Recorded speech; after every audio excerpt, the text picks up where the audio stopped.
Welcome to the Saturday Slam and Jam here on the Athletic NBA Daily. On today's show, we're talking to Caitlin Cooper about the NBA Finals Game 7. And we are talking to my good friend Sam Amick about a little bit of finals, but then some offseason stuff. Kevin Durant, rumors. Is that actually going to happen? Memphis, making moves. With me, as always, is my good friend Alex Speers. And Sam Amick joins us. Sam, where in the world is Sam Amick? I'll let you guess, Andrew. It's only one or two places these past couple of weeks. Are you still in Indianapolis?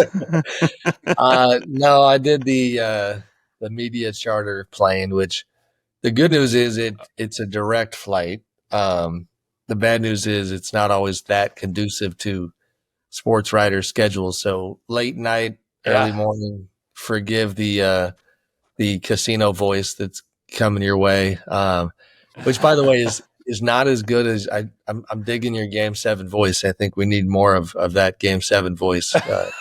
Game 7. I guess we're all in the same city now, which is that's quite rare. I guess we could have just done this here at Down to Dunk Studios here in person. Come on by the hotel. Yeah. Sam, you've been covering the finals. You've been at all these games. We have Game 7 on Sunday in Oklahoma City. What's your thought on where everything stands? Pretty shocked, like a lot of people, and weirdly and unexpectedly kind of stoked from a coverage standpoint. As you guys know, it's like we don't, I don't root for teams. I root for stories, and I just keep seeing this Indiana team survive. And going, my goodness, did not expect to be here. And it's funny, there's a threshold too with media members, a lot of them, where we're very guilty of forgetting how privileged we are to cover this stuff. So it's like going into Game 6, there's a lot of folks that were like, all right, let's go Thunder, let's go home. You know what I mean? Yeah.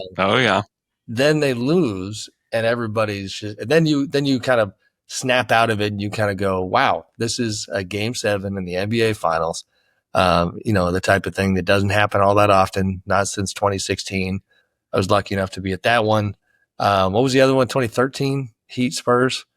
Mm-hmm. So, I've done a few in my day. And again, to your question, it's just very, very surprised, because truthfully, I didn't see the Pacers much this year, and they're just not one of those teams that I had a pulse on at all. And so that has made the reaction even stronger, because while I respected the kind of wizardry that they put together to get to the finals, I had been watching OKC and how dominant they were, for quite some time by the time I saw the Pacers, and did not see this coming. What's been your impression of the Thunder's reaction to last night? Like when you were at the post-game press conferences, was there any surprising things that came out of that, or just their approach to being beat down by that much? So I don't have a ton of color for you, Alex, only because I went to the Pacers side and I wrote about Pascal Siakam. But I will say that some of the reporters who were on the OKC side were, admittedly kind of snarkily joking about how, like, the Thunder are not typically the type that fill up a quote sheet with candor and spicy reaction anyway. But the reports I was getting back was that they were particularly muted, and nobody really believed, some of the cliches that they were, kind of putting out there after the loss. It just sounds like they were kind of robotic. Andrew, I don't know. I assume you went to that side. Would love to hear your thoughts on that, but it seemed like they were not necessarily telling folks how it really felt. Yeah, I went to the locker room instead of the podium just because I wanted to see, just like catch the vibe in there. And it was muted would be the right word. It wasn't, because it wasn't like somber. It was just that they were just there. And there was like a little bit of like joking around here and there, a little bit of talking here and there, but there wasn't a whole lot to it. And then when you talk to them, there were a ton of things that we could have done better. Caruso I asked him, like, what are the things you can control for Sunday that you didn't tonight? And he started listing things out. And then by the end of his list, he was like, yeah, pretty much everything. Yeah. So, I mean, they know that they didn't bring the necessary energy. Dort talked about that. I thought that was like really interesting. It's like, we didn't come to play is like almost like the message from them. And it's just funny. And I guess this is when people talk about their immaturity at times, or just their need to kind of grow a little bit, and talking about their age. Like I think these are these moments where sometimes you just can't manufacture desperation. And, the Pacers were desperate. Like, they had to win or their season's over. And the Thunder knew that they had this backstop of Game 7 that was going to be there no matter what. They were going to have another game. And I just think that, like, mentally, emotionally, like, getting to the place where it's like, well, no, we're just going to go kill them anyways. I just don't know that the Thunder have that in their bag yet. And then what we do know they have in their bag, and they've had it all playoffs, is that they respond in moments like this. And so I wonder if that's kind of where they are mentally. It's like, yeah, we've been in this place before several times, and we know how to respond. And, like, I think that they're ready to respond. But, like, locker room was just pretty quiet for the most part. All of that is really interesting. That is similar to Game 4, where and the sleep deprivation is getting me. They dropped Game 4, correct? Game 3. Game 3, thank you. Where I made the mistake of equating muted and calm and even light in their reaction to not serious enough. And then in Game 4, they took care of business. So I don't know that I make anything of their reaction, but the thing, if I was the Thunder, that would make me feel better is that, like you said, the history of in these playoffs, they haven't lost 2 games in a row. They always respond. On top of that, Rick Carlisle and all the Pacers people, Tyrese Haliburton and Pascal Siakam, I think they all mentioned at length the crowd in Indy. And that's not obviously very surprising, but it really struck me, like, how they talked about the crowd, like literally as if the crowd was on the box score and, like, hitting shots and throwing dimes, because it was like Rick, Carlisle said at one point, like, that crowd, like, when they're on top of you, the energy makes a difference. And it makes a lot of sense. But then, of course, you're sitting there kind of going, yeah, and that's why the Thunder are going to, conceivably have a heck of an advantage in Game 7, because, that part of it flips. The part that makes the game fun, though, because I've already had this debate with some other reporters, is, that would lead me to believe, like, all right, I wouldn't be shocked if it's a Thunder rout. But the Game 7 part changes everything. If they get tight, if they literally just kind of get spooked and realize, like, we came so close to blowing this thing, what if we blow this thing and the inner voice gets the best of you? And then who the hell knows? So it'll be fun to see what happens. What's your view on Haliburton's status moving forward, and like how they felt about how he performed and how he felt going into Game 6? Pretty good. I mean, it seemed like he moved well. There's even some, there's messaging where it's like, mild. I don't know. People, Thunder fans might not believe them, but a mild annoyance that the media framed it the way that, I don't necessarily think we did, but some outlets did, as far as, like, that this is a Willis Reed moment, you know what I mean, type thing. I don't think the Pacers ever really truly doubted that he was going to play. He looked good to me. He moved well, obviously made a big impact. And, I don't know how serious the calf strain was.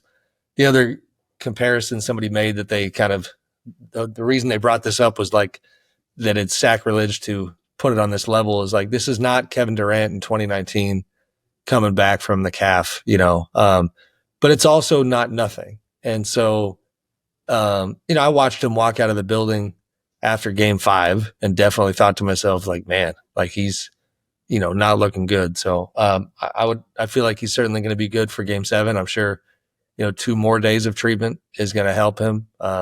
because he described after Game 6 just a lot of time in the cryo chamber and getting a ton of treatment that is now going to help even more. So, I don't know if he's 100%, but he'll be out there. So the other big news this week outside of the finals was the sale of the Los Angeles Lakers, who sold for $10 billion to Mark Walter, who also owns the Los Angeles Dodgers. What has been the reaction to this sale around the league? Pretty positive. And it's not, well, I mean, first of all, the number itself is the type of thing that should make every NBA owner do backflips, because in terms of setting the market, it's just a remarkable figure. So that's my first thought.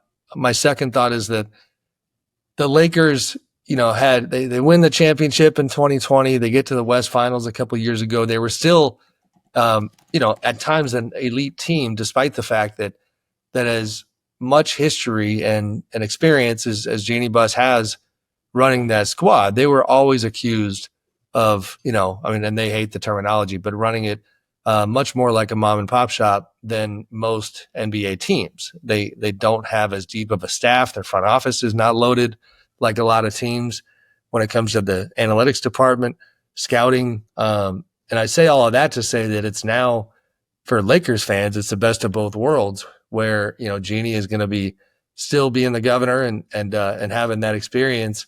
But the checkbook just, or the bank account just got a whole lot bigger. When it comes to the way they're going to operate, and this is not my expertise at all, but I know enough about the Dodgers and the way they function that, it does seem pretty fair to just say, like, go look at how the Dodgers have functioned, somewhat similar to the Clippers and Steve Ballmer, where he just, he just, there's no, like, if he finds they just added Monty McNair to their front office, you know what I mean? Like, as an advisor, he's a former GM. They have multiple guys in their front office that are GM caliber. And the idea is just that you're trying to win around the margins, but that comes at a cost. Now I think the Lakers are going to do more of that. So, again, for Laker fans, it's pretty great. How do people anticipate this sale could possibly influencing expansion? Like, has the price for a new team gone up with this? Like, that was the talk after the Celtics sold for $6 million. Like, oh, now it's, or $6 billion. Now it's going to be $4 billion for these new teams. Has this changed any of that? I would imagine so. I mean, again, it's set in the market. Generally speaking, I'm just curious to see 6 months from now, a year from now, where the expansion discussion is, because, we've asked Adam Silver about it multiple times recently, and everybody seems to kind of not be myself included, not really highlighting the fact that there was a time not that long ago where the tone of the league's expansion discussion was that it's all systems go. Well, it's a matter of when, not if, and we'll let you know what the next step is, and then call it dragging their feet or changing their focus. Europe has suddenly become seemingly a bigger priority with some of the, the creative ideas that they're pursuing overseas. And the expansion seems to be a little bit on hold. So I'm curious to see where it goes. But in terms of the price, yeah, no question. I mean, Portland's up for sale. That's the next one that is going to tell us something about what the price of doing business is. And then we'll see expansion wise what happens. Yeah, it's funny because the talk is always like, well, now that this team has sold, we're definitely going to expand. And like, it feels like there's been like 4 or 5 teams that have been sold since people have started saying that. Right. Obviously, the other massive story is that everyone's waiting on a Kevin Durant trade. The reporting this week suggests that Phoenix isn't thrilled with the offers that they're getting. Out of 3 teams we've heard Kevin Durant would actually go to, Spurs, Heat, and Rockets. Do you think any of these teams are more motivated than others to get a deal done?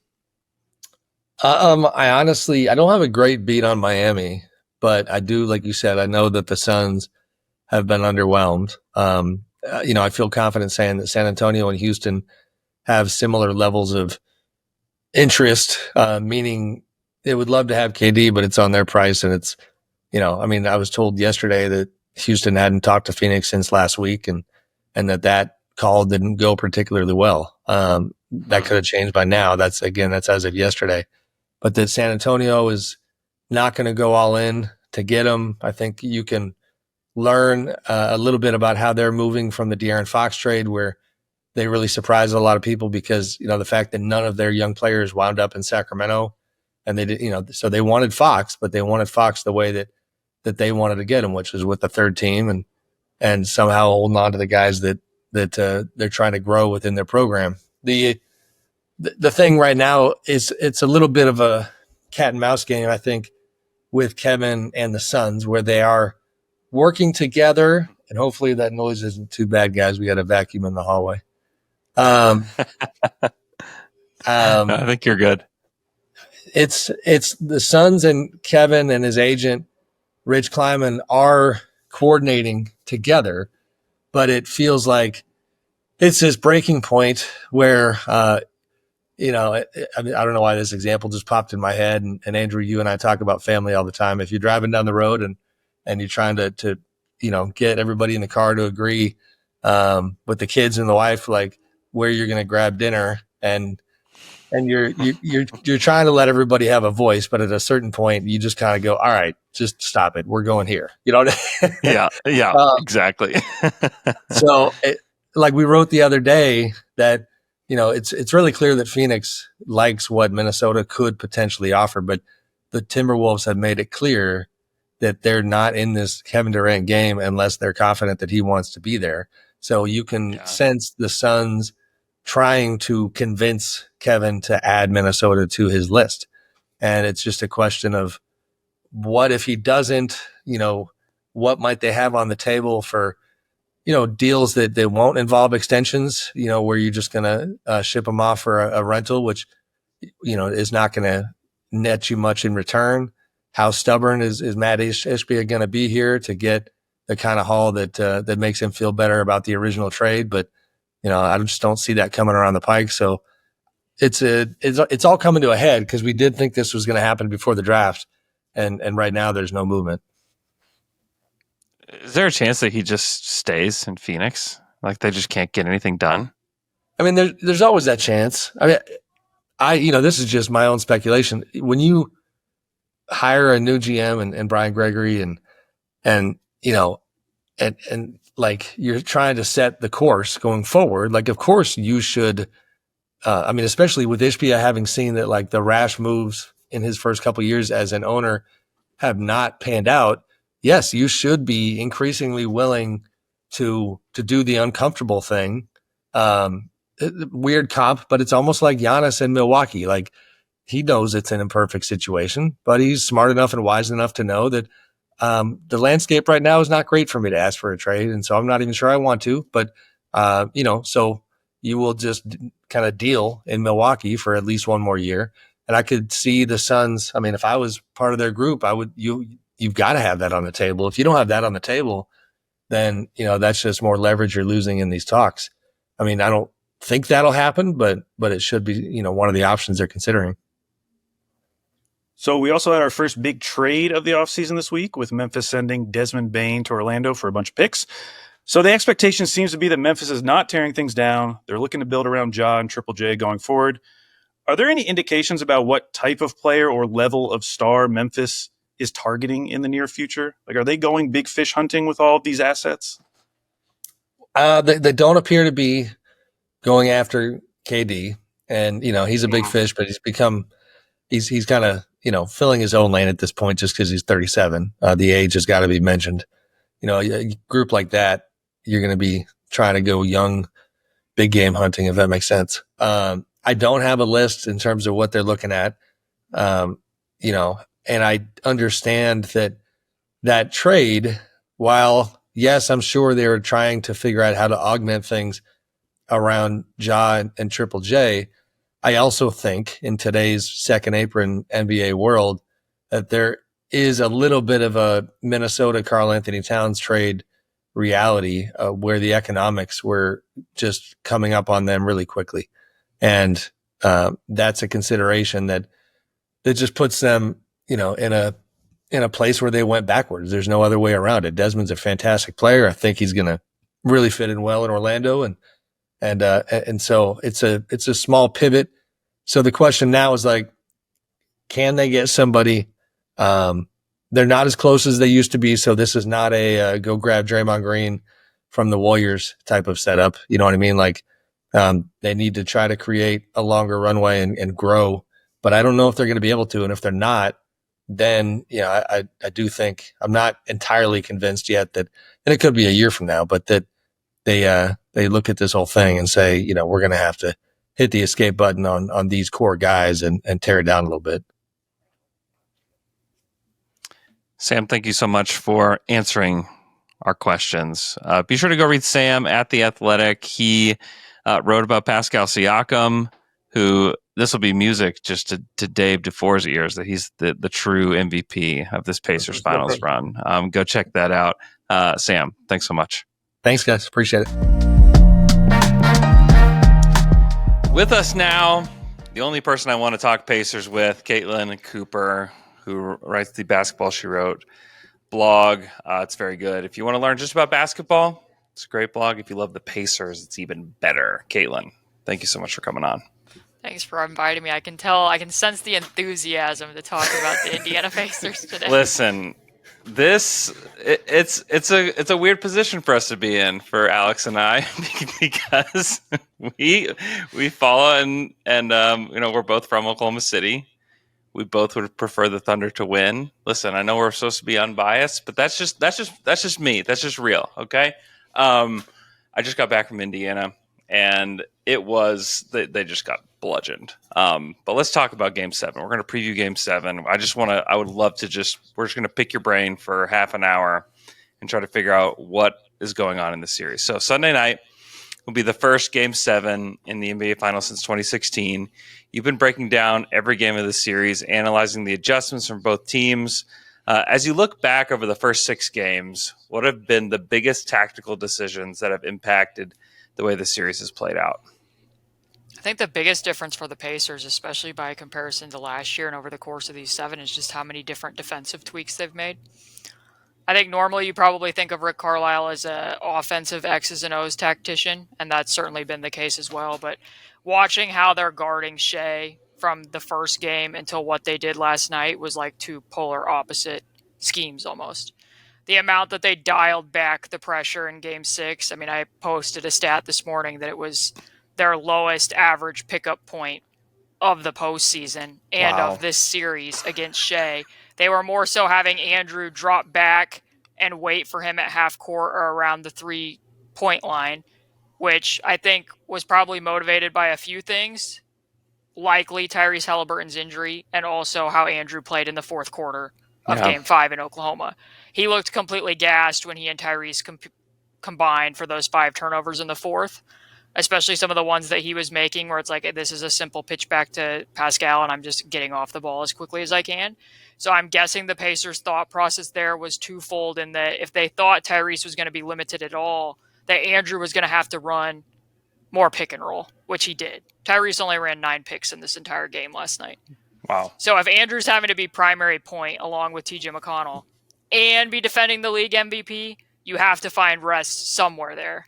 So by dialing back the full court pressure, they also dialed up the half court pressure and were showing Shea a lot more traps. So in addition to it being their lowest average pickup point, it was also the highest rate of double teams that Shea's seen on his touches in the entirety of the playoffs. So that was kind of the biggest tactical thing because that's very different than what they were doing at the beginning of the series, and especially in Game 5 where they were creating really long runways for Shea and Jalen Williams to be getting to the rim with how high they were picking him up and the fact that they go over on like every screen. And it sounded like in the postgame, Shea brought that up, and he kind of said it was unexpected. So it seemed like they were not ready for that in any way. I don't know how do you think they could adjust to that? Because it's not like they've played a ton of teams that have thrown a lot of doubles at him over the course of the regular season, but it was a stark difference from how the Pacers have been guarding this series. Like, is there anything you expect OKC to do in Game 7 to counteract that? I would expect that Shea's going to be more prepared for where they were helping from, because the Pacers have toyed around with that a little bit. I think they were trying to. It's almost like taking a page from the Thunder, right? The Thunder play one of the most unpredictable defenses that I've ever watched, and that they don't just pack the paint.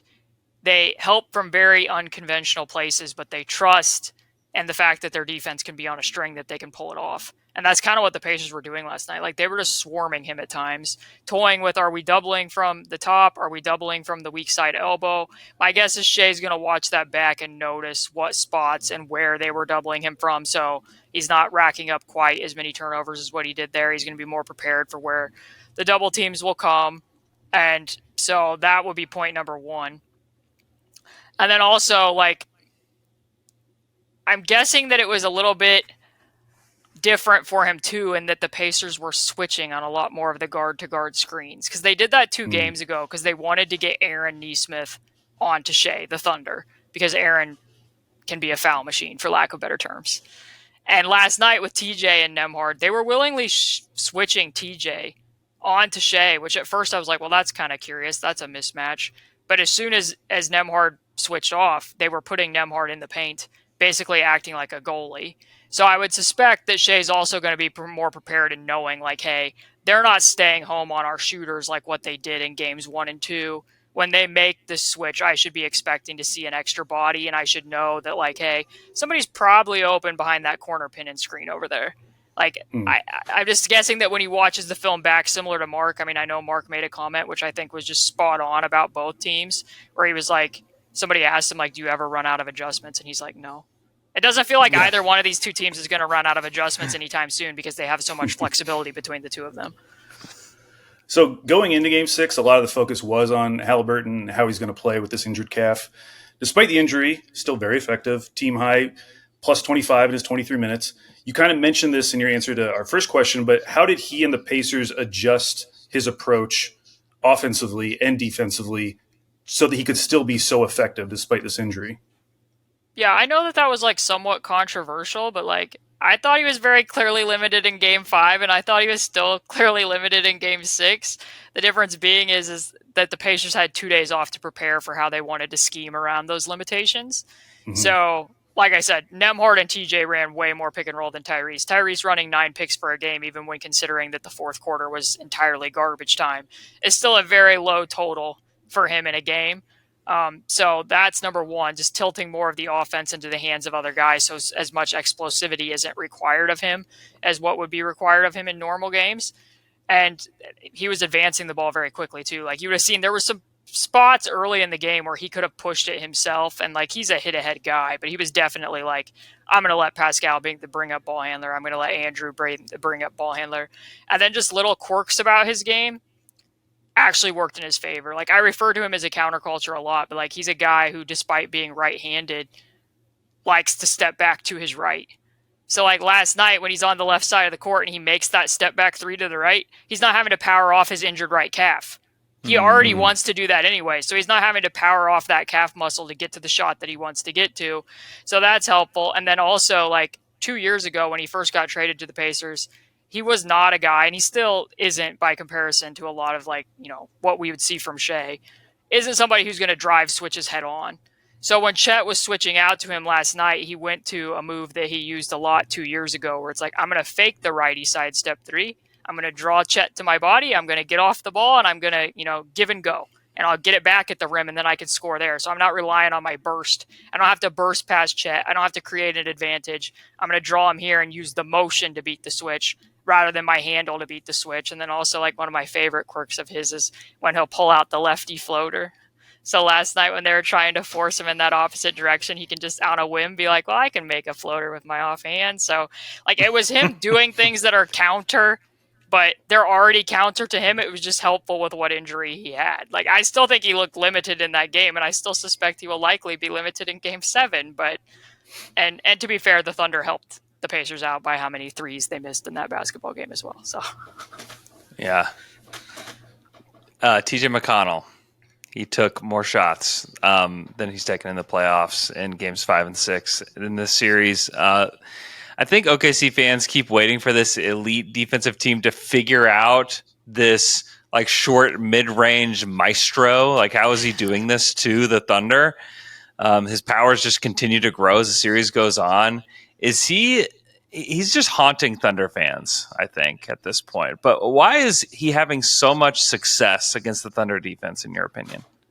What's interesting is he really didn't in game one. I actually referred to it as like the excesses of TJ ball, because it was a little bit frustrating, because there was times where like Aaron was being guarded by Hartenstein and Pascal was being guarded by Shea or Isaiah Joe, like deliberately by the Thunder. And it was so much like TJ Thomas Bryant pick and roll. It's like maybe a little bit less of that. Now it's like there probably can't be enough of TJ McConnell pick and roll. Like they've shifted him down and running a lot of like snug pick and rolls where you're running them very close to the basket at the block. So it's not affecting him as much if you duck under from that location. And then also like the Thunder defense is built around creating deflections, forcing turnovers, packing into lanes. TJ wants to hold on to the ball as long as humanly possible. Like they're like genuinely like in terms of time of possession and how long he stays on the ball with his dribble, that's a decent way to counter it. And it's very counter to the way that Tyrese plays, where Tyrese gets off the ball very quickly. Andrew Nembhard's somewhere in between the two. So that's definitely benefited TJ in terms of the way that the Thunder already scheme their defense for sure. It's funny that you bring that up, because I was trying to come up with trivia questions today, and I was looking at average dribble per touch, and TJ McConnell is like so high compared to anyone else on the Pacers. And it's interesting that could be used as like a strength against this Thunder defense. Yeah. Okay, so at the beginning of the third quarter, Mark Daigneault opted to start Caruso instead of Hartenstein. It obviously didn't spark a comeback or anything, but if you were OKC, would you consider a starting lineup change in Game 7? Like as a Pacer fan, are you more scared of the Caruso lineup versus the double big lineup? Yes.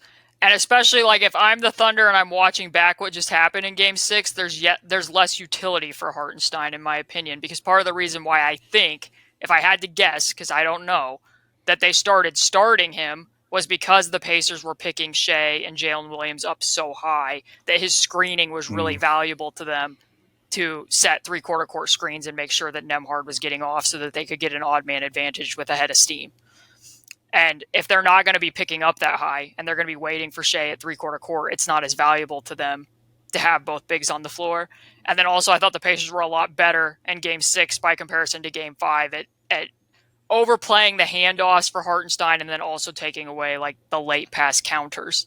Like there was a time where you could see Tyrese get a deflection out of that. Ben Shepherd took it away from Jalen Williams. Like I think Williams had 7 or 8 points off of cuts, like and passes from Hartenstein in Game 5. They took that away better in Game 6. So like if I was watching that, and to be honest, like you guys are gonna have a lot better opinion on this than me, but like I think Caruso's probably been their third best player in the series. So like if it's a win or go home Game 7, like I probably want my very best players in there as much as possible. So I would probably be starting Caruso just like what they did in the second half last night, despite the fact that the Pacers built up the lead. Yeah, because I mean they've opted for Kaysen instead of Caruso, but I mean you're not saving anybody's minutes for anything in Game 7 of the NBA Finals. Like I think that you just have to put everything out there. Side note of that is if Tyrese is feeling or does look better than what he looked in these two games, and the Pacers want to do more stuff between Tyrese and Siakam, then they can switch that between Dort and Caruso a lot easier than what they're able to do with the lineup that they have been playing. Yeah, 100%. What have you been seeing from the Thunder defensively in terms of how they guard the corner three? Because I know like in Game 1, I think the Pacers shot like 16 corner threes. They were 10 of 16. They shot a ton Game 2. I think in Game 5, they only took 5. This is cleaning the glass, so there might be some that were removed for garbage time. I know that's the case in Game 6. I think they took like 8 while it was a competitive game. Have you noticed anything different about how they're guarding those corner threes? Not specifically. Like I think some of that probably just goes back to, Tyrese and the paint touches. Like when you're looking at Game 5, and he was effectively just operating as a decoy, for lack of better words. Like it was almost like he was just playing. Like I remember this vividly, that 2 years ago when the Pacers beat the Bucks, Damian Lillard was like, I just kept playing because I knew if I was out there that I was going to draw attention from Chris Middleton. Like I knew I wasn't going to have that much effect. That's kind of what Tyrese looked like the entire second half. And there were times where he really did space the floor. Like if Lou Dort's going to push him clear out to the logo at half court, that's creating a lot of room for Siakam 4-on-4, where there's still a benefit to him playing, even if he's not at 100%. But like, I think that's probably what's tying it in to a degree. Like, Tyrese already wasn't getting a lot of paint touches against this defense in general, but like for a team that so much preaches paint to great, it becomes a lot more difficult when Tyrese isn't as much the player on ball who's really great at making those skip pass reads. Like, the jump pass that he made in game 3 at the end of the game, where I was sitting in the stands and I genuinely thought that ball was going to Miles Turner, and it went to Aaron Nesmith, and Aaron Nesmith made that corner 3, and that shifted the game. He just hasn't been doing as much of that because he's not been the person on ball as much. If you were OKC, talking about how much more limited Haliburton is compared to earlier in the series, do you still think putting Dort on him is the best use of Dort's defensive talents? Like, could they use him somewhere else if Haliburton is going to be more limited, or would you still just stick with that matchup? I was surprised at the end of game 5 that he continued to provide as much exaggerated face guarding as he was, given what Tyrese looked like. Like, you could probably dial that back just because the Pacers are a team that's very comfortable playing 4-on-4. I mean, they did that throughout most of the Cavs series when the Cavs were face guarding him with Okoro. They were very comfortable running pick and roll with Nembhard, and they're very comfortable. Like, Siakam is really the guy who headed into this series. I expected Siakam to have more inherent advantages in this series than I did for Tyrese. Like, I knew going in this was going to be a tough series for Tyrese. So, two things that the Thunder could consider if they start Caruso, they could put Caruso or Dort on either one of the two of them. But yeah. If they're gonna shift more of the offense to Nembhard, like the Knicks were successful in extending that series because they put OG Anunoby onto Nembhard and told him to duck under everything, while Mikal Bridges face guarded Tyrese. So there might be something there with Dort, because Dort is so comfortable ducking under picks to be like, hey, let's put our strongest defender on Nembhard. He's going to be running more pick and roll. Let's bait Nembhard and see if he can make the pull-up threes against us. Let's try to take some of the flow out of their offense by ducking under it. And it's not like the Thunder have a lot of weak links. Like, somebody else can probably face guard Tyrese if he's somewhat limited. Like, that's something that I would really toss around because I've seen it work against the Pacers in the playoffs to this point. Yeah, that's game 1 PTSD, I think. I think people are just like, you just cannot let this guy loose at all. So heading into this winner-take-all Game 7, are there any specific adjustments that you're watching for or matchups that you're focusing on, early on before Game 7? Probably two things in one, in that Game 6 was the first time that the Pacers really mixed in possessions with Pascal guarding Jalen Williams. Aaron Nesmith really hasn't contained him to this point.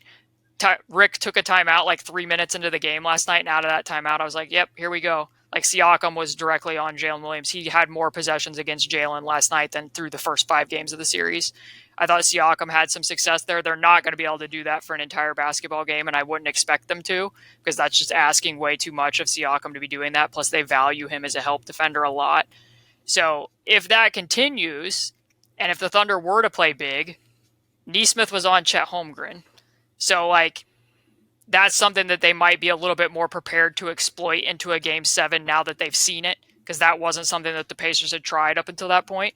So that, and then, like, this is very basic. There's not a lot of thought going in here, but I'm really interested to see which of the bigs between Chet Holmgren and Miles Turner are going to have, like, a breakout game.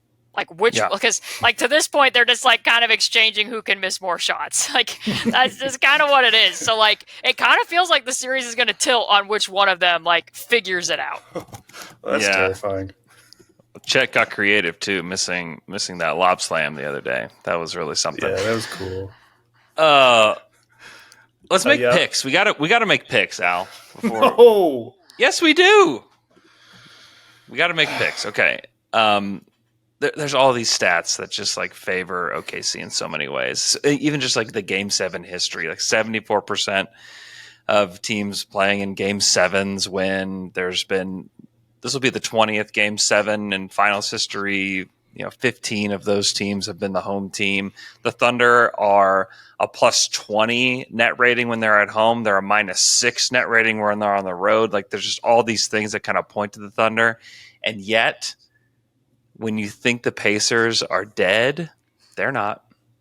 And so it's a terrifying proposition. Caitlin, what's your feeling on on Game 7? My feel on the pulse of it is that the Thunder are going to be more prepared for some of the things that the Pacers just did, and I would like to think that they're not going to shoot the three as poorly as they just did, although I think some of that was impacted by the Pacers altering the rhythm of the game. But, and this is just going off of feel, which is not something that I normally do ever, but like, this series isn't going to be over until it's over, and I have a really hard time counting out this Pacer team in a Game 7, even if it is on the road. So I feel like I'm going to err on the side of optimism, and I'm going to pick the Pacers in 7. Okay. Can I ask you what your watching situation is like for a Game 7? Like, are you well adjusted and you can watch this with other people, or are you like me and you're going to be like in a dark room with the TV like on mute? I ran into some fans in Indy when I was there who told me that they cannot watch the game live. That if the Pacers win, they'll immediately go watch it, but if they lose, they have to wait, or they just can't watch it at all because like they're living brutal. Every moment of it to that extent. But like I'll be fine. I'll be able to watch it live because in part, like, it will be heartbreaking if the Pacers don't win this in a Game 7. But, like, this season is already a complete and total win for them. Like, this is the furthest they've ever been. Like, no kidding. They're playing stellar basketball. So, sad, but it would still be their best finish ever. So yeah. The thing that terrifies me is, like, looking back at past Game 7s, like, they're all close. They're all disgusting games. They're going to be. They all like disgusting. Are within like 5 points or something. I mean, I remember that 2016 game so fondly, and that was such a like bad basketball game. I remember how many missed shots there were down the stretch in that fourth quarter. Because sometimes I'll go back on YouTube and watch just the fourth quarter, and it's so bad. Like everyone is missing a shot until Kyrie hits that three. So that's the kind of game I'm anticipating. I don't think either team's going to get off easy with like a blowout where they feel comfortable at any point in the game. And the thing I am most interested in is how OKC starts, because I got to go to Game 5 and that crowd was crazy at the beginning of the game, and it did feel like you were part of the fuel for that start in terms of creating turnovers. Like the place was just going crazy, and so I'm really interested to see how the game starts because I know the crowd's going to be crazy. And if OKC can get off to a similar start, I'm going to feel good. But if there's like if it's like close in the first quarter, I just know that the crowd is going to tighten up as that game goes on, and you're going to start feeling that pressure, which I will be feeling. I'm actually going to go to my mother-in-law and father-in-law's house because they're out of town, so that I can just sit in a room by myself and watch this game because I don't think I can handle it any other way. But yeah, I'm really fascinated to see how that game starts. So what's your pick? Is that you just avoiding making a pick? Like, what's the deal? I'll take OKC by 5, and I'll be dead by 2 minutes left in the fourth quarter. Okay, yeah. I predicted something similar last night. My own death and a Thunder win. Yes, I think this is where this is. Hey, headed. That's a trade-off. Listen, just pull my dead body out of the Paycom Center as the Thunder win the game. Sure. You won't see the parade, but the Thunder will have won. That's right. But just like Weekend at Bernie's style, put my body on a float. All right. I'll push you in a wagon. Okay. I can do that for you. All right. Thank you. Okay. Caitlin, thank you for answering all those questions. Now we get to forget about Game 7 for a few minutes and play some trivia because it's time for Andrew versus the Beat.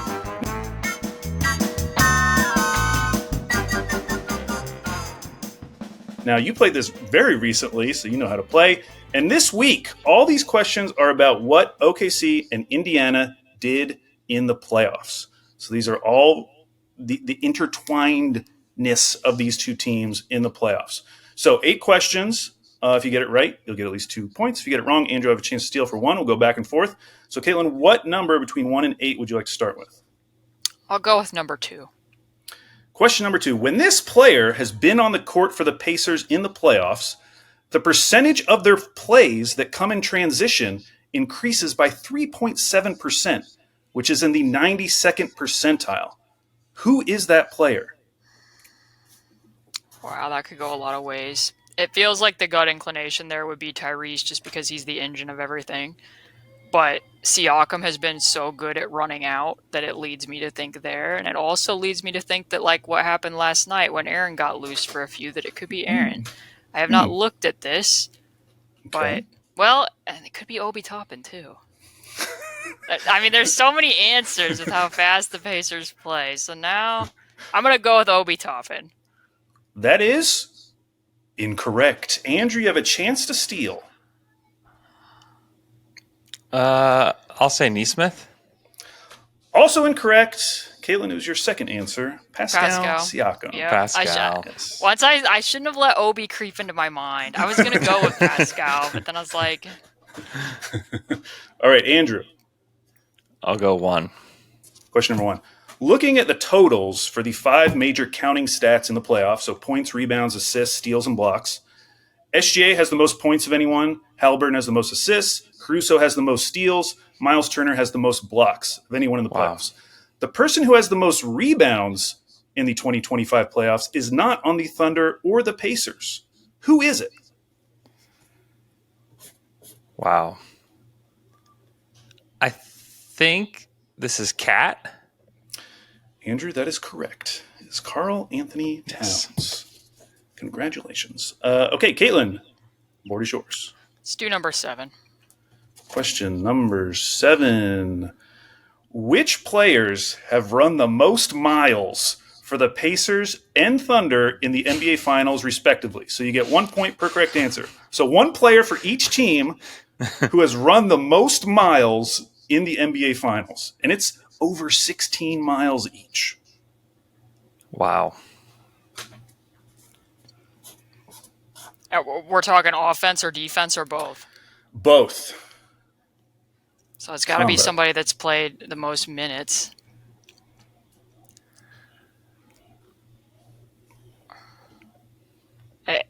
Part of me thinks that this could easily be Nembhard because he's picking up so much. But he's not moving as much in the half court as perhaps Tyrese is.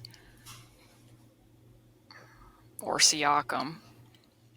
I guess on the offensive side, I'm going to be super lame, and I'm going to pick Siakam. And on the Indiana side, I'm going to pick Siakam. And on the offensive side, for the Oklahoma City side, let's see. I'm going to just go with Jalen Williams. I don't have a good feel for this. That is incorrect. Andrew, you have a chance to steal. I'm not going to tell you if either of Caitlin's answers were correct. Most miles run.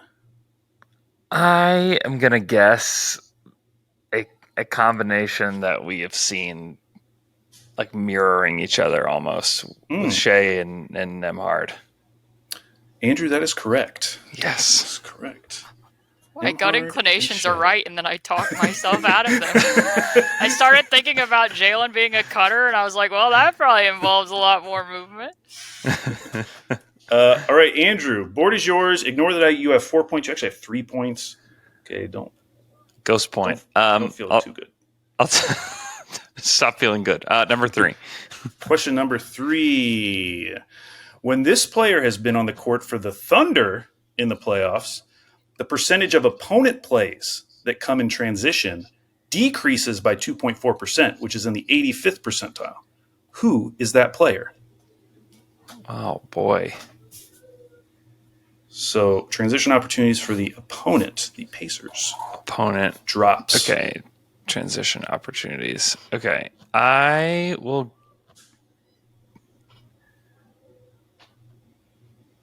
Is it AC? No, it's not. Okay. Caitlin, you have a chance to steal. I'm going to go with Dort. Also incorrect. It is none other than SGA, which kind of makes sense because it's like their offense is the best when he's on the court. Making more shots. Yeah, making shots. Yeah. Although this probably hasn't been updated since last game when he had 8 turnovers, so it could be someone different by tomorrow. I was going to say, after yesterday, he was the first person that I dismissed. Okay. Caitlin, board is yours. Number 5. Question number 5. Now, you may feel like these have already been hard. I'm just letting you know this is the question that I think is the hardest. Oh, boy. Okay. There are 5 NBA players who have played in a playoff game for both the Oklahoma City Thunder and the Indiana Pacers during their career. Now, the obvious names, Paul George, Domantas Sabonis, and Victor Oladipo. Can you name either of the other 2 players? Oh, my. And you just have to name one of them.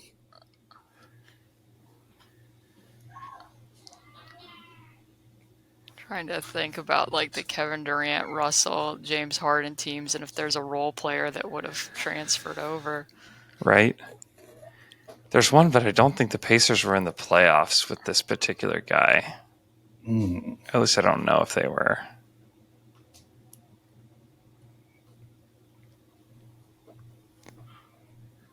I genuinely can't come up with a person that I can't even think of somebody that played for both teams other than the people that were traded that we just mentioned.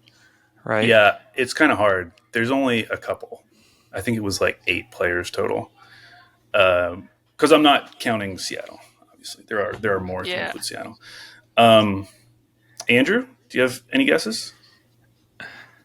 I think Doug McDermott. That is correct. I did not remember that he played for the Thunder. It was very brief. Just he got traded there at the deadline and then was traded in the summertime. Yeah. Yeah, it was. What was that? That was the campaign trade. Yeah, I mean, Jeremy Lamb was my other thought, but I don't know if he played for the Pacers in the playoffs. He did. He did not. Or he didn't play for. He didn't play for one of them because I did think he had done it and he had not. I was thinking he played for the Pacers in the bubble. Did he? Let me see. I can look it up real quick. Western Conference Executive. That was a good poll. I forgot about Jeremy Lamb. I can't stop thinking about Jeremy Lamb just because of his involvement with the Kings, and it keeps getting brought up in a particular group chat that I have. The other name who has played in the playoffs for both the Thunder and the Pacers, none other than Kevin Ollie. Kevin Ollie. I never would have come up with that. I would have never gotten to Kevin Ollie. Shout out Kevin Ollie, but never. I would have, never. Andrew, you have control of the board. 3 questions remain. 6 for Number 4.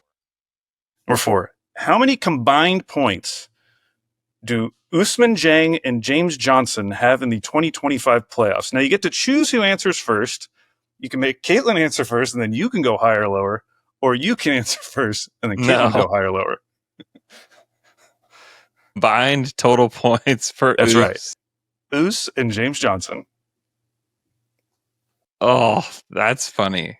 Because it took a while for Us to get off the bench yesterday. Okay. For a minute there, I turned to the guy that was sitting next to me. I was like, man, Us isn't even getting in the game now. Like, what's going on here? But he eventually did. He hit a 3, so at least I know that the total's higher than 3. Wait, is this for the finals or for the playoffs? The entire playoffs. The entire playoffs. Okay. Entire playoffs. Yeah. I'll say 23. Okay, Andrew's gone with 23. Caitlin, would you like to go higher or lower? I'm taking the under. The under. The correct answer was 23. What? Yes! Andrew got it correct, which means he does get a bonus point, folks. Wow. That's amazing. Andrew knows his end of bench players. Shout out to Us. Couldn't have done it without you, man. Okay, Caitlin, 2 questions left. Would you like 6 or 8? Better just go with 8. I mean, I'm pretty much putting up the Thunder's Game 6 performance right now. Yeah, maybe this will make Thunder fans feel a little better. Take some of the sting off of last night. Okay, Tyrese Haliburton has totaled 197 assists in this year's playoffs. There are only 3 active players who have ever totaled that many assists in one playoff run. How many can you name? So you could get 3 points here if you named all 3. So these are players who have at least matched Tyrese Haliburton. And he will likely pass all of them. I'm going to go with Chris Paul as 1. That is incorrect. What? Chris Paul never did it. Not during even the finals run? Yeah, that's I'm a good shocked question. by that. That does seem something he would have done. I'll look it up while Andrew's answering. Andrew, who would you like to go with for your answer? The Drew Holiday effect is real if that's inaccurate. Tell me the question again. Yeah, he had 171 in those playoffs. Oh, didn't he miss a game or something? Because he played 20 games. And most guys who got to now that I think about it, I think he had a 22 or hamstring 23. injury. Andrew, this is the 3 active players who have had at least 197 assists in one playoff run. Bron? Good guess. Yes, LeBron is correct. He's done it twice. Nikola Jokic? That was the one I was going to trick you with. He had like 190. The other 2 names, though, one, any guesses? Westbrook? Yeah, Westbrook is one. The other one, I feel like you would not get. But Caitlin did just say his name.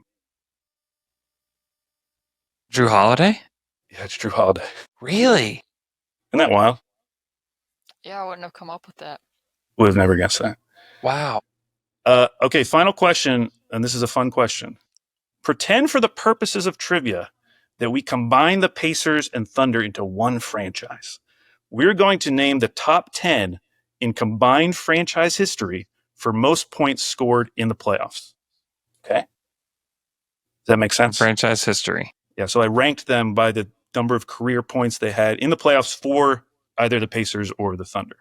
So how this works, Andrew will give me a name, and then Caitlin will give me a name, and we'll go back and forth. So Andrew, who would you like to start with? Reggie Miller. He's number 1 on the list. Caitlin. I'll go with Paul George.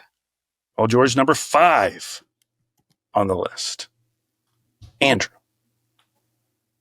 Russ. Russell Westbrook, number 3 on the list. Caitlin. I feel like Jermaine O'Neal probably has to be on there. Jermaine O'Neal, number 10 or 9. Number 9 on the list. Andrew.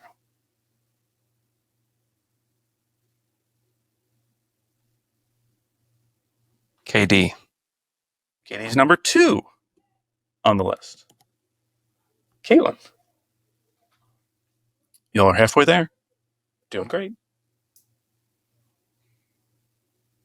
Rick Smits. Rick Smits, number 4 on the list. Wow. So you've gotten the top 5. We have 6, 7, 8, and 10 left. And Andrew, you're up next. SGA? SGA is number 6 on the list. Ooh, could you guys get all of them? That'd be amazing. I feel like for longevity's sake, it's possible that this is Miles Turner's on there. It is possible because he is number 8 on the list, beating Jermaine O'Neal by 1 point. Okay, there are 2 names left. It is number 7 and number 10. Can we see a clean sweep? Be very impressive way. 10, number 10. Number 7, number 10. Wow.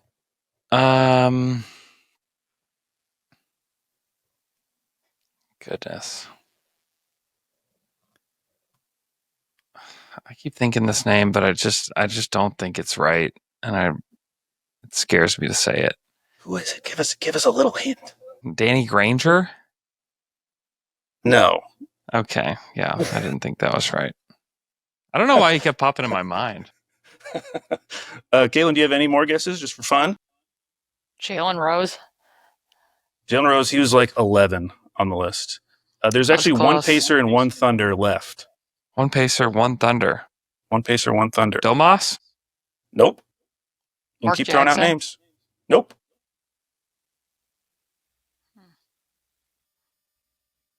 Any other guesses? Ibaka? Yes. Serge Ibaka. Dang. He was number 7. And then number 10, Pacer, longevity, Dale Davis. Dale Davis. Davis, yes. So, Caitlin, you do get the point for that question. Congratulations. However, it was not Yay. enough to make up the deficit. But thank you for playing Andrew versus the Beat. Oh, man. Hopefully the Pacers fare better in Game 7 than what I just did here.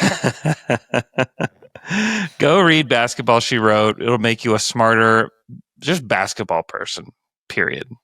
That's it. Caitlin, we really appreciate you coming on. No problem, guys. Thanks for having me.